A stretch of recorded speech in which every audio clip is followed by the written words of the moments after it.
Hello everyone, Callan here, welcome back to my channel. Before we get into today's video, I actually want to discuss this really nifty comment from Claire Thedfold stating, the symbol Stolas has the zombies drawing around 2 is actually summoning circle from the lesser key of Solomon.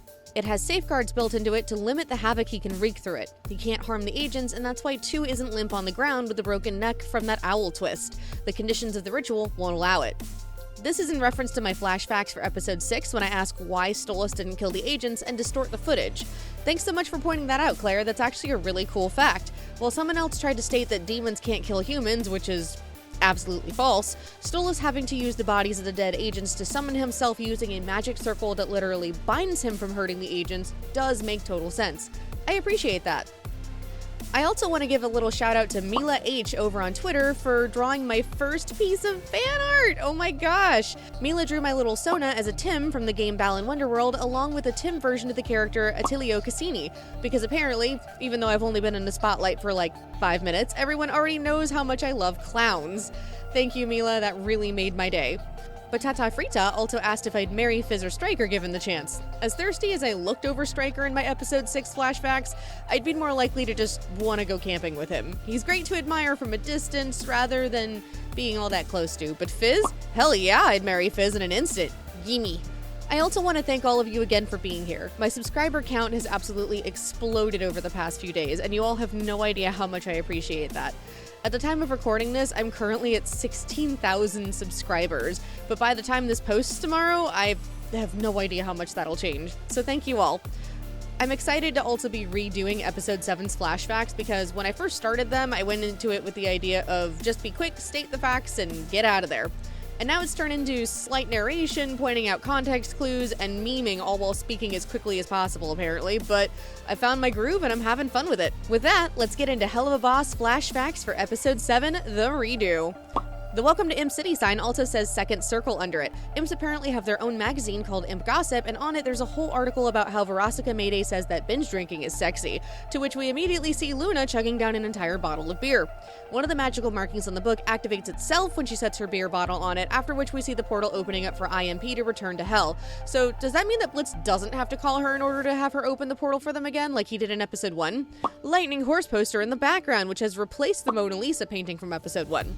Millie crawling around like a little gremlin that she is. Moxxie tries to make a pun, which Blitz immediately cockblocks. Moxxie and Millie have officially been married for a full year. Ozzie's is so popular that it's always booked, which means that there's a high chance that Moxxie has been planning this possibly ever since they first got married.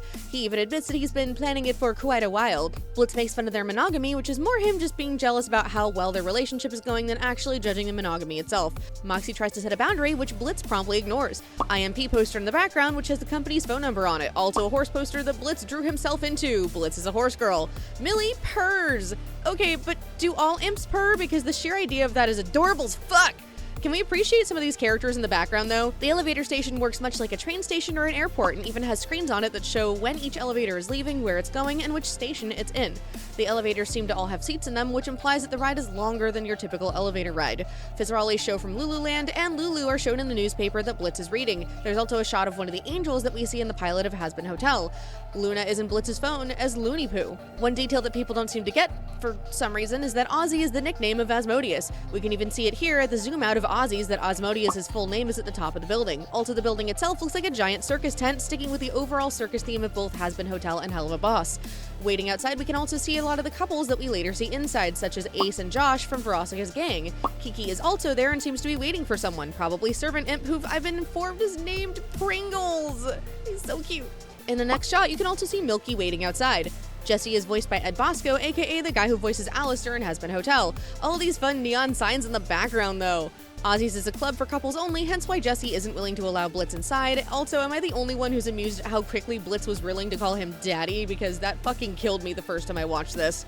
Fizzarolli and Angel Dust signs in the background. Stolas is eating what seems to be a celestial version of Lucky Charms. The bowl also has his family's crest on it. This is our first clip of him being in the house completely alone, signifying that Stella has moved on and Octavia isn't home at the moment. Hella novellas! Stolas' TV is a Hell G brand. Stolas' phone makes an actual hooting bird noise whenever it rings, along with actually telling him who's calling via smoke. That's some pretty fucking rad caller ID, Stolas. Blitz immediately regrets calling Stolas, hence his little in the middle of his sentence. This is the first time the two have ever hung out outside of sleeping together, hence Stolas' reaction. And for those of you in the comments, no, unfortunately, Instagram accounts do not count. The artists have specifically stated in the past, roughly around the time of the whole Stovia shipping incident going down, that nothing that happens on the Instagram accounts is canon and that the artists are just doing it for fun. So yeah, first date, first hangout. Stolas' Lululand shirt is still in his closet. Stolas legit has a whole makeup setup in his room and I adore that. I just love men in makeup, okay? More fun signs in the background. I think one of my personal favorites is Chuckle Fucks. Stolas stepping out of his portal shows us that he doesn't need the elevators to travel to the other rings of hell. Also, he was really hoping that Blitz would fall head over heels in love with him upon seeing him, and Blitz immediately popped that bubble and launches Stolas into a sense of nervousness. So I want to know what level Stolas is at on the royalty chain of hell. All the higher tier demons are referred to as princes of hell, save for Lucifer, who seems to be the reigning king. But according to the two labels Stolas is given in this episode, well, we never get a proper answer. Believe it or not, these labels mean something. Jesse refers to Stolas as Your Highness, which would put Stolas at the level of a prince. Meanwhile, Ozzie refers to him as My Dark Lord, which may have just been because it was easier to work into the song, but a lord is usually what we would call an earl. So is he a prince of hell or an earl of hell? He's obviously not a king because Lucifer's the only king as far as we know, and the king would be called Your Majesty. Jesse recognizes him immediately, which means he must have a pretty high amount of power. But somehow, Stolas doesn't recognize the title of Ozzie's, or is that he's stepping into a building owned by Asmodeus himself. The art of the can-can girl on the ceiling, though! Again, there are so many great background characters in this sequence, I'm living for the character design.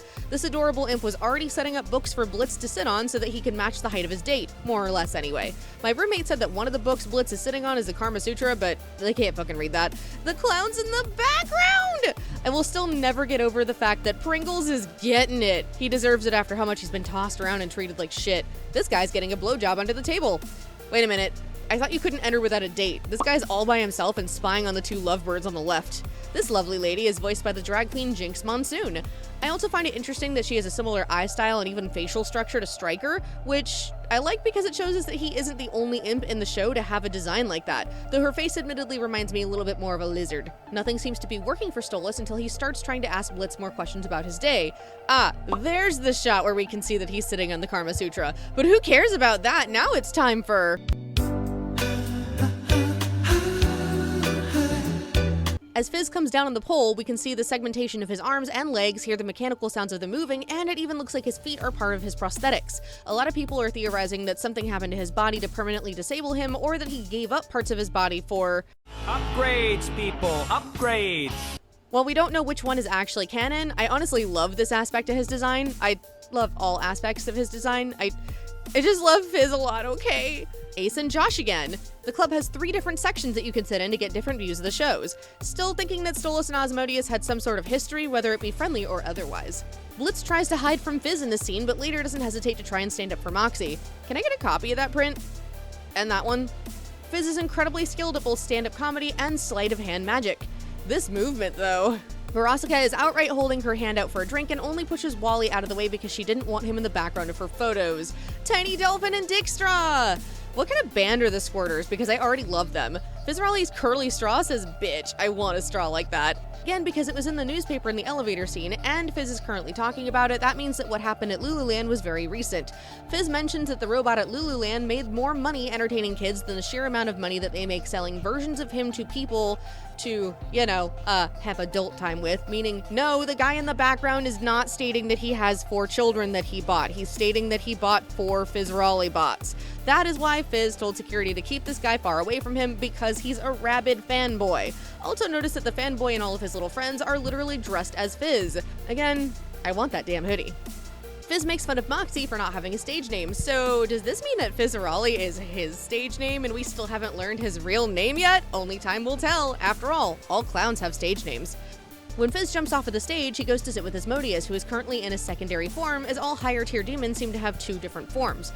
Wally is impatient when it comes to Moxxie's performance. Hurry up, Bullet, and sing, boy! I say. Blitz flinches when Moxxie says that he loves Millie. This either indicates that he doesn't like seeing the 2 of them being legitimately lovey-dovey with each other, or the idea of someone saying I love you skeeves him out, which is Probably the more likely option considering his track record with relationships. Stolas notices the flinch. Again, Beelzebub is female in this canon. More than Beelzebub loves her bub. Everyone in this audience seems to be made very uncomfortable for Moxxie's seemingly innocent, loving feelings. Fizz is already realizing that shit's about to go down and looking to Ozzie to gauge his reaction. Once again, Moxxie mentions specifically Satan. This could be because Satan is the one who rules over the Wrath Ring, or because it just matches best with the lyrics.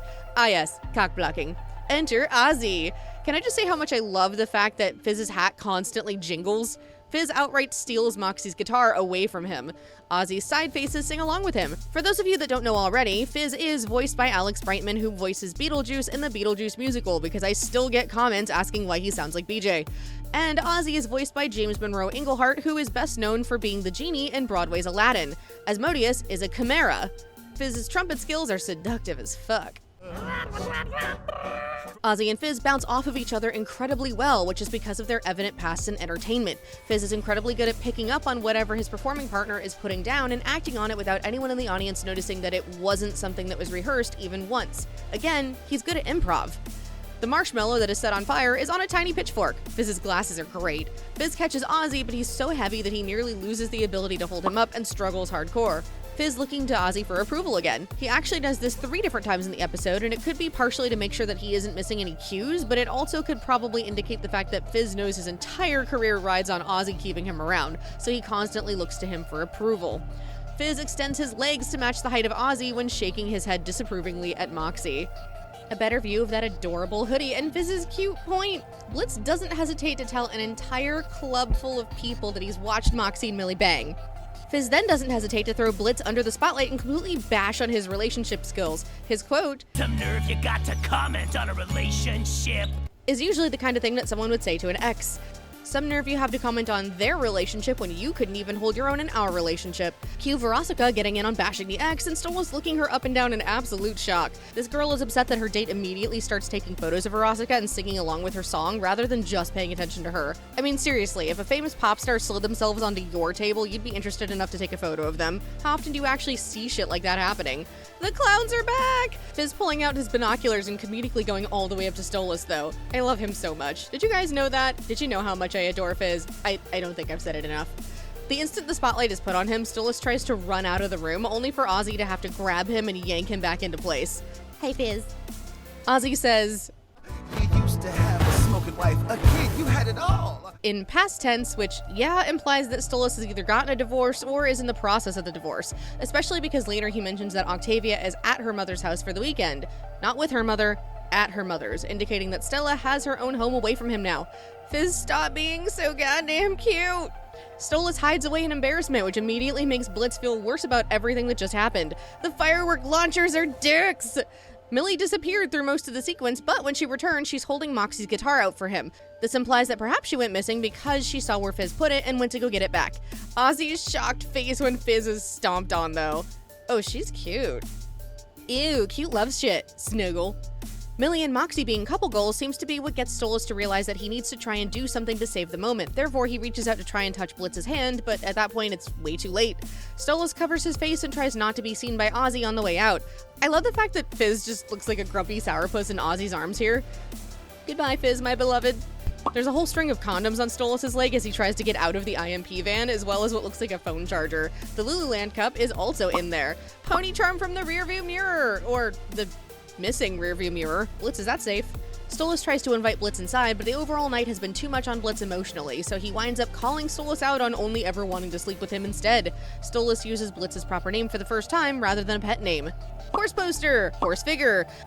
Blitz scribbles himself out of all of the photos in his apartment. Luna and Tex have maintained their friendship. From the looks of it, he and Luna only live in a 1-bedroom apartment, and that bedroom goes to Luna. This means that Blitz sleeps on the couch. Blitz keeps his adoption certificate of Luna up on the wall, just under a photo of Barbie and a scribbled out Blitz. Pony blanket and pony home sign in the background. Blitz has these photos on his phone. Judging from the Rock On hand sign, no, it's not Hail Satan. Rock On was originally an Italian hand sign for warding off the evil eye and was made more mainstream by Black Sabbath. Link in the description for those of you who feel like reading the history. And the t-shirts, the younger Fizzarolli and Blitzo are at a concert.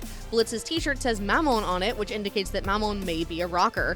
Also, for some reason, people keep thinking these two pictures of Fizz are actually Barbie. Look at the shapes of their heads and the shapes of their horns. Barbie's head is a shorter version of Blitz's head, where Fizz has a literal football-shaped head.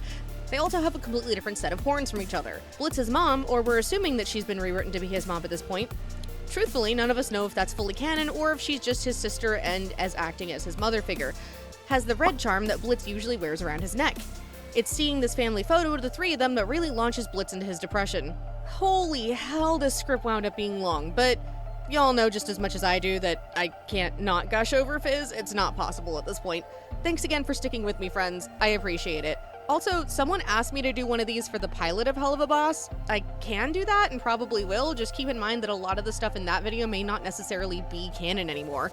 Like and subscribe for more, and in case anyone's interested, I do have a Patreon and a Ko-fi if you'd like to support me.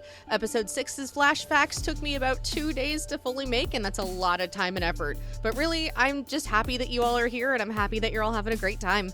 I'll see you all in the next mess. Later, Gators.